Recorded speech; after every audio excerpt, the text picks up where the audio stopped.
অংশুর বাবাকে দিয়ে অংশু ও পারমিতার বিয়েটা আটকে দিল রিকি। হ্যাঁ বন্ধুরা, ফুলকি সিরিয়ালে আজকের পর্বে তোমরা এরকমটাই দেখতে পাবে। পুরো গল্পটা জানতে হলে প্লিজ লাইক দিয়ে সঙ্গে থেকো। পারমিতা যখন অংশুমানকে বলে যে সত্যিটা না জানতে পারলে আমি বিয়ে করব না, তখন অংশুমান বলে যে আমি বলছি সত্যিটা।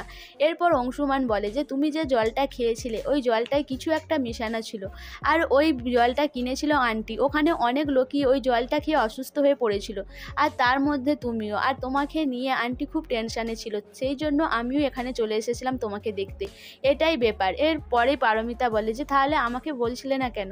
তখন রোহিত বলে যে তুমি জানলে টেনশন করবে, তাই তোমাকে বলা হয়নি। এরপর ফুলকি বিয়ের গান চালিয়ে নাচ গান করতে থাকে, কিন্তু পারমিতা বলে তার মনের মধ্যে যেন একটা খচখচানি রয়েই গেছে। এরপর অংশুমানকে রেডি করতে নিয়ে চলে যায় রোহিত ও তমাল। এদিকে রিকি অংশুমানের বিয়েটা আটকানোর জন্য অংশুর মাকে ফোন করে। অংশুর মাকে বলে যে আপনার ছেলের আজকে বিয়ে, আপনারা জানেন তো? তখন অংশুর মা বলে কি বলছো, কে বলছেন আপনি? তখন রিকি বলে আমার নাম জেনে লাভ নেই, আপনার ছেলের যদি ভালো চান, আপনার ছেলেকে যদি সুস্থ দেখতে চান, তাহলে এই বিয়েটা আটকান। এরপর যখন অংশুমানের বাবা ফোনটা ধরে তখন রিকি ফোনটা কেটে দেয়, বলে উনি একজন পুলিশ অফিসার, যদি আমাকে সন্দেহ করে তার থেকে কথা না বলাই ভালো। আমার দাদা যদি আমার পাশে একটু থাকতো তাহলে অংশুমানের সাথে আজকে আমারই বিয়ে হতো। এরপরে পারমিতাকে সবাই রেডি করে দেয়। এদিকে মাস্টারমশাই বলে যে আজকে কে তাহলে অংশুমানকে বরণ করবে? ওই মন্ত্রী তো বরণ করার অবস্থাতে নেই, আর মেজ বৌমা সে তো করবেই না। এরপরে মাস্টারমশাই বলে যে তাহলে আজকে ফুলকিই বরণটা করুক।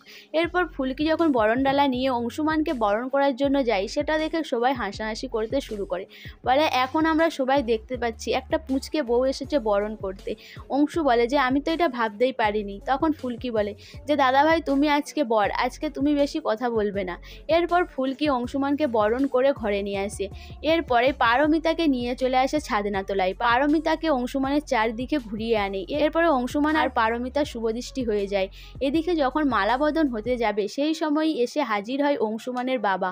অংশুমানের বাবা অংশুমানের হাত ধরে নেয়। অংশুমানের বাবা বলে যে এই বিয়েটা কিছুতেই হতে পারে না, আমি হতে দেব না। এটা শুনেই পারমিতা অবাক হয়ে তাকিয়ে থাকে। সো বন্ধুরা, শেষ পর্যন্ত কি পারমিতা আর অংশুমানের বিয়ে হবে? এত যে বাধা আসছে, তারা কি সব বাধা পেরিয়ে শেষ পর্যন্ত বিয়ে করতে পারবে? না রিকি আর সত্যি সত্যি অংশুমানের বিয়েটা আটকে নিজেই বিয়ে করতে বসে যাবে? তোমাদের কি মনে হয় অবশ্যই আমাকে কমেন্ট করে জানাবে। আর আমার ভিডিওটা ভালো লাগলে প্লিজ সাবস্ক্রাইব করে দিও, আর লাইক কমেন্ট শেয়ার করো।